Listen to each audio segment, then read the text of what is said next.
32 से 35 लाख रुपए हमारे पास कैश था अभी, जो हमारे मुख्तलिफ़ टाइम में आया था हमारे पास।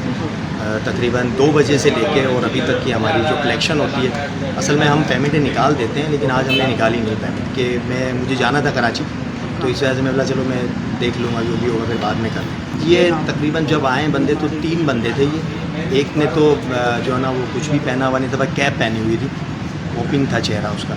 बस वो एंटर हुआ, उसने कुछ चीज़ें पूछी हैं, तो उन्होंने बोला ये है, उन्होंने बोला हाँ है भाई। आहिस्ता से अंदर आ गया, ब्लू कलर का आई थिंक उसने सूट पहना हुआ था, और फिर एक नकाब पोश आया उसके साथ ही, और एक ने मास्क पहना हुआ था।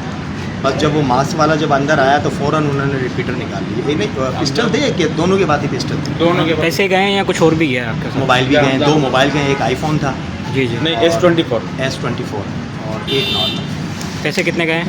तकरीबन 32 के करीब, 32 से 35 के। अभी देखें, हमें तो अभी आपको पता अफरा तफरी में लगे, फ़ौरन से अभी कैलकुलेशन की नहीं। जो है रोड नाम से अभी देखेंगे इसमें क्या हमारी डेली सेल थी, क्या थी, वो भी देखेंगे, फाइनल करेंगे उसको।